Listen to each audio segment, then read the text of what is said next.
Uh, Hello, everybody. Kelly Burns here, and today I'm with Rob Didlake, the founder and CEO of Dataedge Solutions. So, welcome, Rob. Thanks for Hi, joining Kelly. me.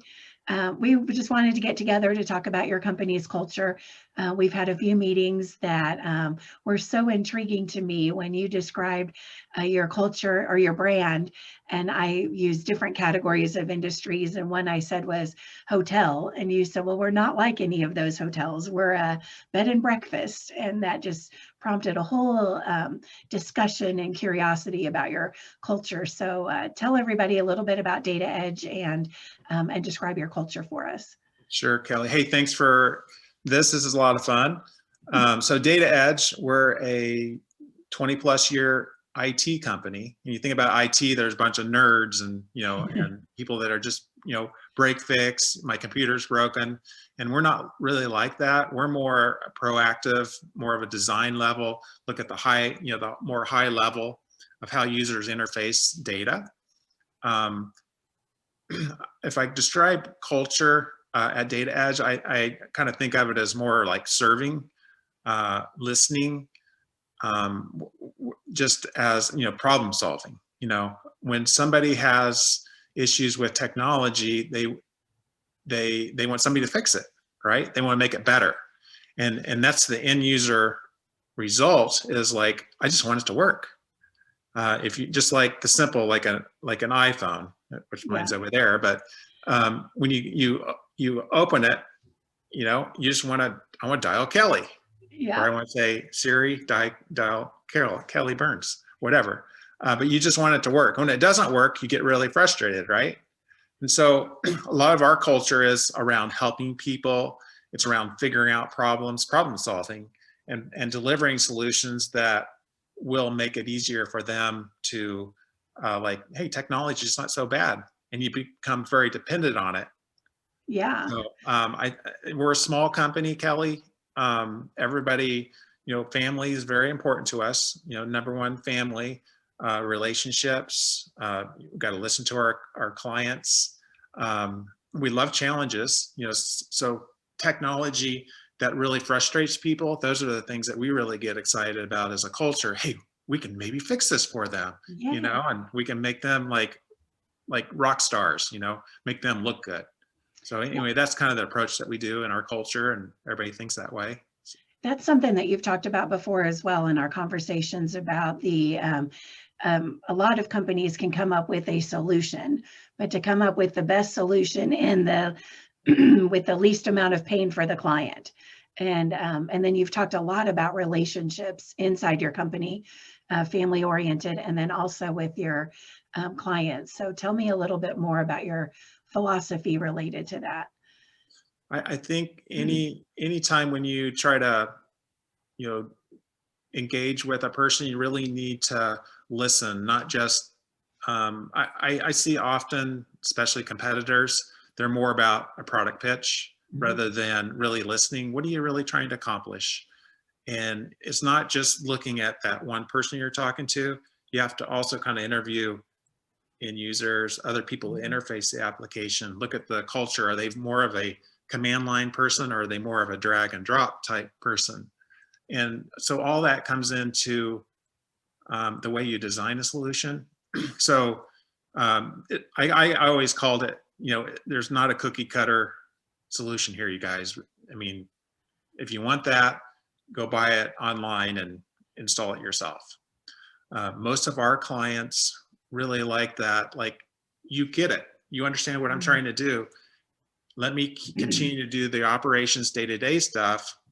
And then Dataedge, why don't you come in and like move us over to the new solution, then teach us how to use it, and then we go away. And then Mhm. when they are ready for an expansion or they want to add some more features, they call us up. Hey guys, I need more storage, or I want to do maybe something in the cloud. And so what makes us feel good is when the phone rings, we have a relationship. We understand, they know, and we know what they're trying to accomplish. And it's a little different than just ordering, I need more hard disk space. Yeah. It's a lot more fun, to answer the phone when we get each other. And you would get them because you've been doing it with this company for 20 years, but you've had people with you for a long time also, right? Yes, everybody. I mean, we are 5 people strong. People think, oh my gosh, that's just so tiny. But we've got years of experience. The company was started in '99. My first employee was around 2001. And we worked together at a previous company, Mm. Digital Equipment Corporation. So we've been known each other a long time. It's kind of like the brother I never had.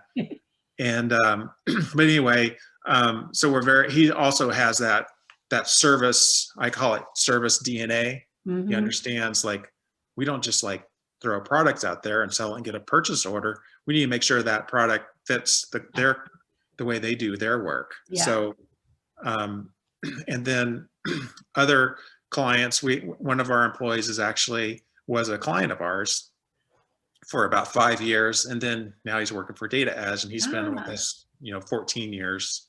Wow. So yeah, everybody has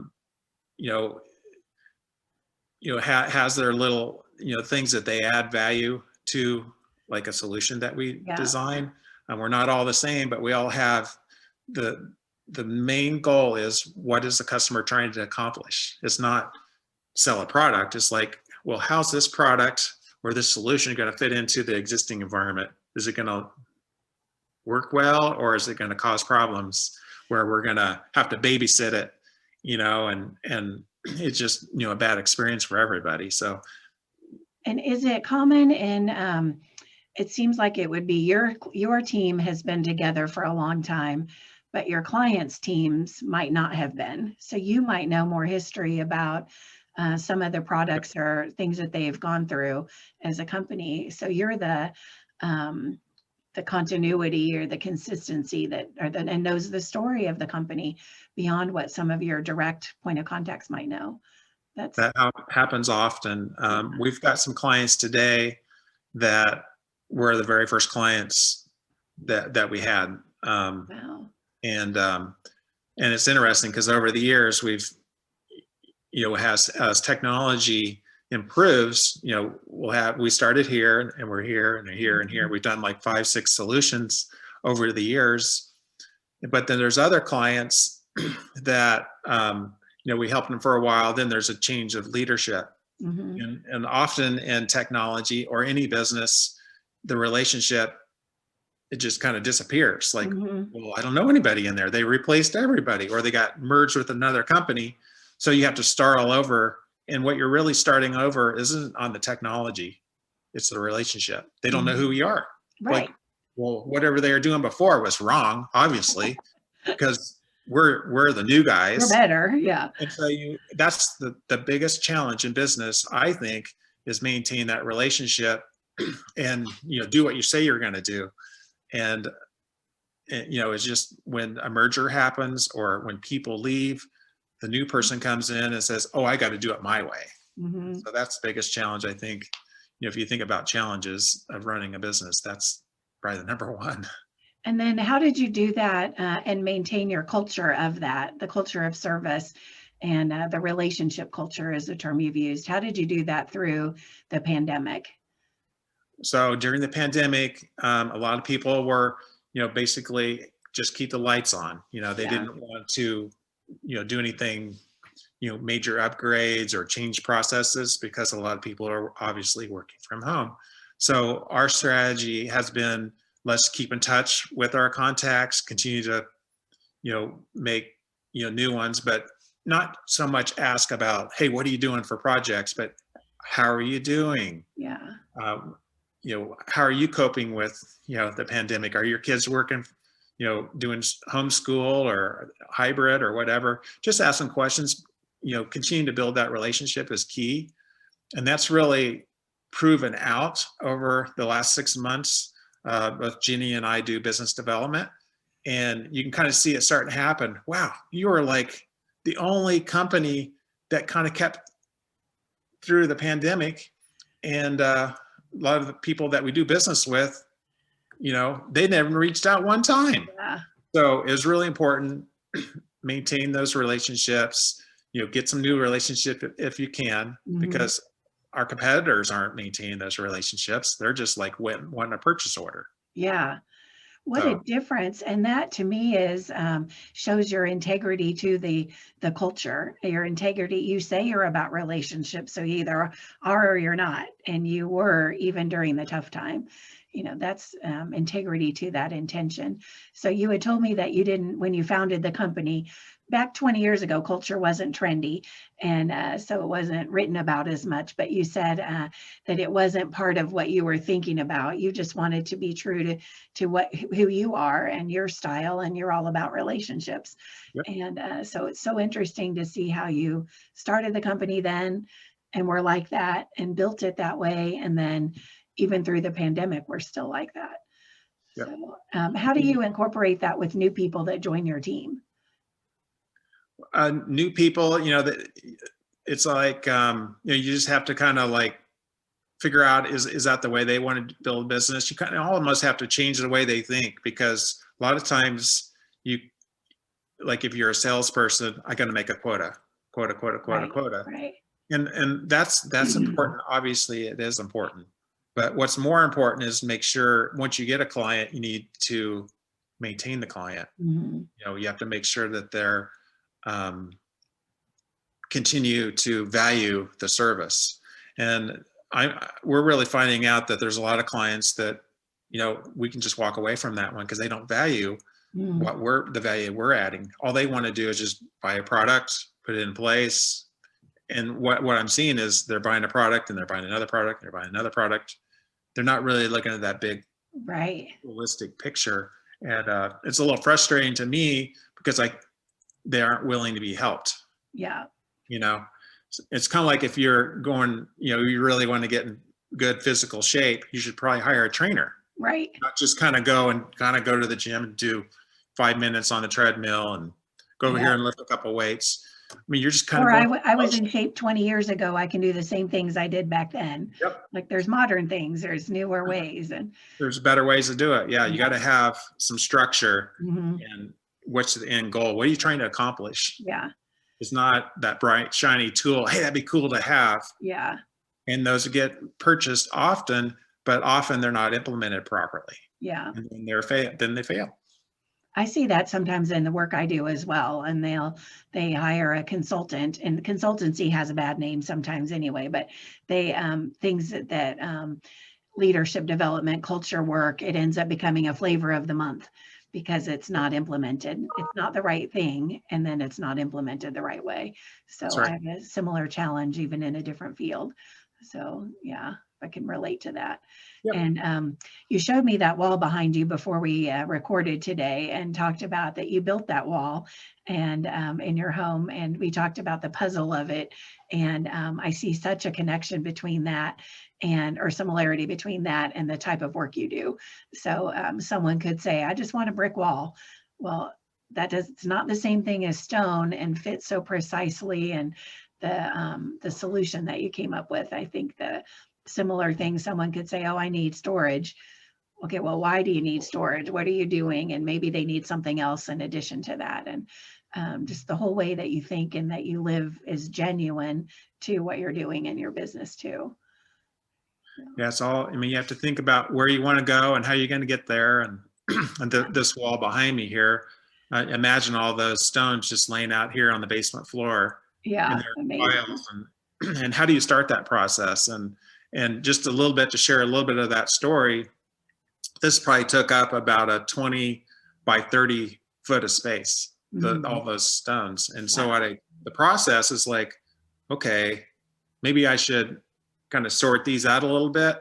And so I kind of put the big ones over here and the Yeah, smaller ones over here, because I didn't want to have, a whole bunch of small ones and little ones. You got to spread out, so yeah, you have a little bit of balance. yeah. And so, I mean, even explaining that isn't enough information for you to put this wall together, right? Right. No, but it is, I can see that the expertise in the wall that you put together. And I don't have the skills, and I don't want to take the time to learn to do it. I would invite you over to do it, or at least guide me through the process. Oh, I would help guide Yeah. you through it. That's the fun part, is like, what Yeah. do you think? Because you're like, that's done right there. If we're doing this together, you may grab another stone oh, that's all right. We'll just keep going Yeah. here. You know, you just start doing it, and it's a lot of fun. And everything in life is like that. You just got to be able to be a team member Yeah. and you know, get the end goal.